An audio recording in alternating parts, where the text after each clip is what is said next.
شاہ کشمیری نور اللہ مرقدہ سے علمی احسانات کا ہمارے لیے چل رہا ہے۔ اللہ کرے یہ سلسلہ ہمیشہ کے لیے دراز ہو۔ اللہ کا سبھی بھی علم عطا فرماتے ہیں، وَعَلَّمْنَاهُ مِن لَدُنَّا عِلْمًا، وہابی بھی عطا فرماتے ہیں۔ اللہ کرے کہ یہ سلسلہ دائمی طور پر جاری و ساری رہے۔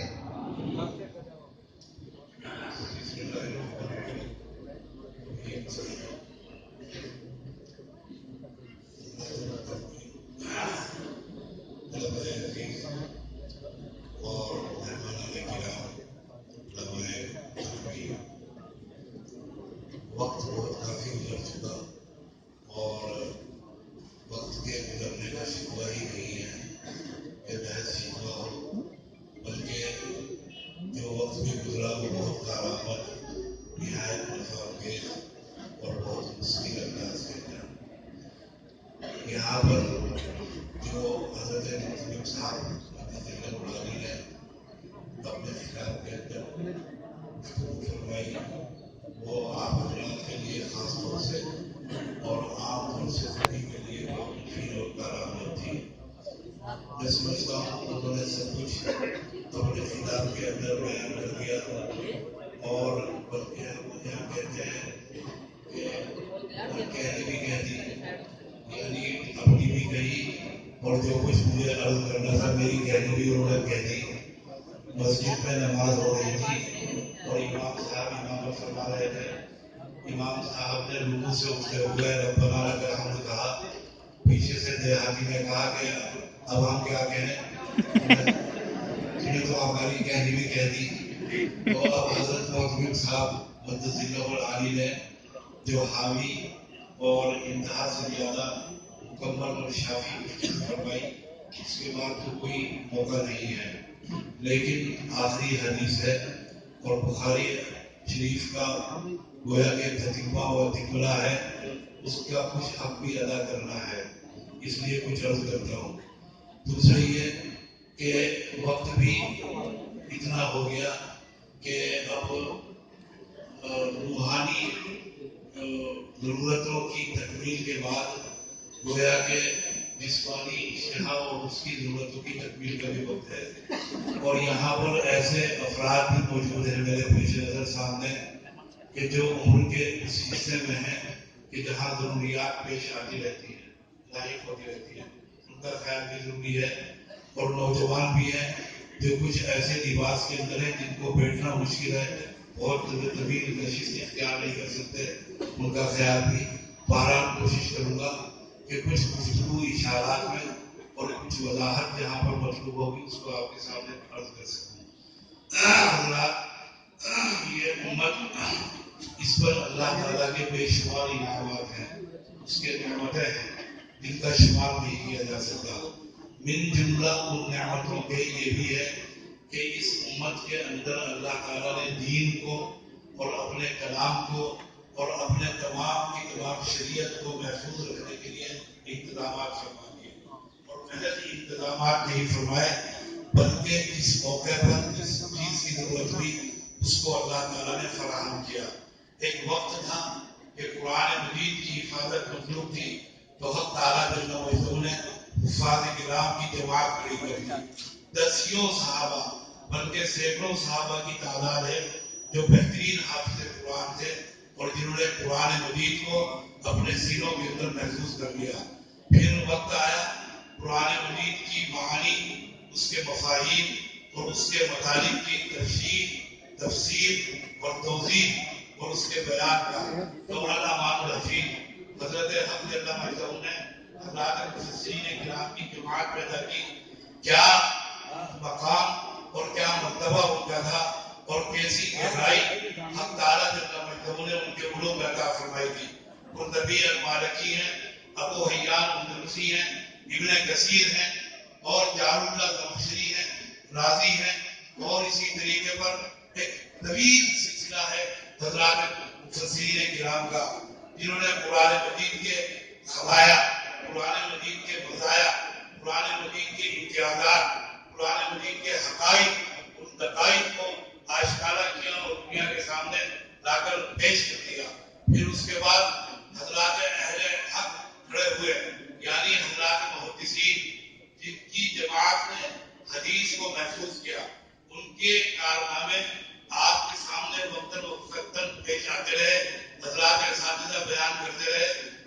کوششیں، ان کی مساعی اور ان کی جستجو اور ان کا اخلاص، ان کا تقویٰ، ان کا تقدس، پھر معانی حدیث کا ایک سلسلہ، پھر حضرات فقہائے کرام کی جماعت جنہوں نے احکامات شریعت کو بیان کیا. خود محض سیدنا امام اعظم علیہ الرحمہ کی حیات میں اور ان کی سوالے میں موجود ہے. اور ناقد محدث کبیر مولانا سید احمد رضا بنوری ہیں کہ 12,83,000 مسائل حضرت امام اعظم نے طرح مدون کی ہیں اور مدون کرائے ہیں. ایک جماعت فقہا کی قائم کر دی اور اس کو جماعت کو متعین کیا جو 40 بہترین فقہا اور حضرت کی تلامذہ پر مشتمل تھی. اسی طریقے پر یہ فقہ اور اصول فقہ اور تمام کے تمام مسائل کا ضبط اور ان کا انضباط ان کے دور کے اندر پیش آیا. اور پھر اس کے بعد ایک لیگیسی ہے، ایک کہکشاں ہے، ایک کارواں ہے جو لگاتار وہاں سے چل کر اور آج تک جس کا سلسلہ قائم اور دائم ہے. پھر جماعت محدثین کے اندر حضرت سیدنا امام بخاری ہیں. ابھی آپ نے سنا اور سنتے آئے ہیں کہ ان کی کتاب کو جو ترجمہ امتیاز پیش کیا گیا اور عطا کیا گیا وہ یہ ہے کہ ان کی کتاب اللہ کے بعد کائنات کے اندر زمین کے اوپر اور آسمان کے نیچے سب سے اصح ترین اور سب سے صحیح ترین اور مضبوط ترین کتاب ہے. لیکن محدثین وضاحت کرتے ہیں، لکھتے ہیں کہ یہ امام بخاری کے بعد کا تمغہ امتیاز ہے. امام بخاری سے بیشتر جو محدثین پیدا ہوئے ہیں اور جن کا ایک پورا سلسلہ ہے اور ان کے مجموعہ احادیث موجود ہیں جن کی تعداد سینکڑوں کے اندر ہے. اگر میرا حادثہ غلطی نہیں کرتا تو تقریباً 200 محدثین ایسے ہیں حضرات صحابہ و تابعین میں جن کے مجموعہ منصع شہود پر آ چکے تھے بخاری کی کتاب سے پہلے. اور وہ جماعت تھی جن کے یہاں کسی کا یا غلط بیانی کا کوئی کسی قسم کا واہمہ یا شائبہ بھی نہیں تھا. تو ان کے بعد بخاری کے بعد یعنی آنے والوں کے لیے یہ بخاری کو خطاب دیا جا سکتا ہے کہ بخاری کی کتاب اصح ترین کتاب ہے. تو اس سے پیشتر بخاری سے پیشتر بخاری کو یہ رقم نہیں، لیکن اس سے بخاری کی شان، ان کا علوم اور بخاری کا مرتبہ کم نہیں ہوتا. انہوں نے جو محنتیں کی ہیں بخاری کا فراست، بخاری کی ذہانت، بخاری کا تقویٰ اور بخاری کا فن اور فن حدیث جس کے اوپر وہ حاوی ہیں اور اس فن حدیث کے اوپر آنے کے بعد ان کو امام امیر المومنین فی الحدیث کے خطاب سے ملقب کیا گیا. وہ ان کی محنتیں ہیں، وہ تمام ان کی سوالیں اور زندگی آپ کے سامنے ہے اور آپ اس کا مطالعہ بھی کرتے ہیں اور مختلف مواقع پر سنتے بھی رہے ہیں. پھر کتاب جو شان کی امام بخاری نے لکھی الامان الحفیظ، کتاب محض یہ نہیں کہ سیدنا امام بخاری نے کتاب کو جمع کر دیا اور کتاب کے اندر احادیث کو انہوں نے جمع کر دیا اور صحیح ترین کتاب احادیث کو، محض اتنا کارنامہ نہیں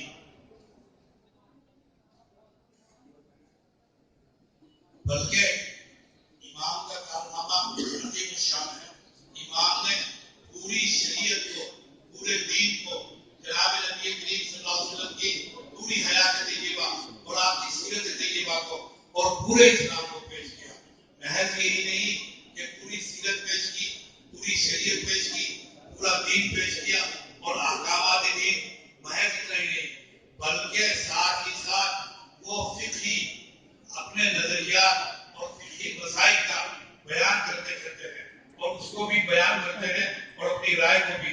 اور محض یہی نہیں کہ نہیں کام کیا ہو بلکہ اسلام کے مقابل میں اور عقیدت کے مقابلے میں اور ایمان کے مقابلے میں جو فرق باطلہ پیش آتے رہے، پیدا ہوتے رہے، ان کی تردید اور اس کا سامنا اسلام کو آج سے نہیں ہے یا اس دور میں نہیں ہے بلکہ جب سے اسلام وجود میں آیا، جب سے اسلام کے آغاز اور ابتدا ہوئی اس وقت سے ان فکروں کا اور فرقوں کا سامنا ہے. آپ نے مشہور شعر سنا ہوگا ڈاکٹر اقبال کا کہ نہ ستیزہ گائے جہاں نہیں، نہ حریف میں حریف ہے، پنجہ فگن ہے وہی فطرت اسد الرہی، وہی مرحبی وہی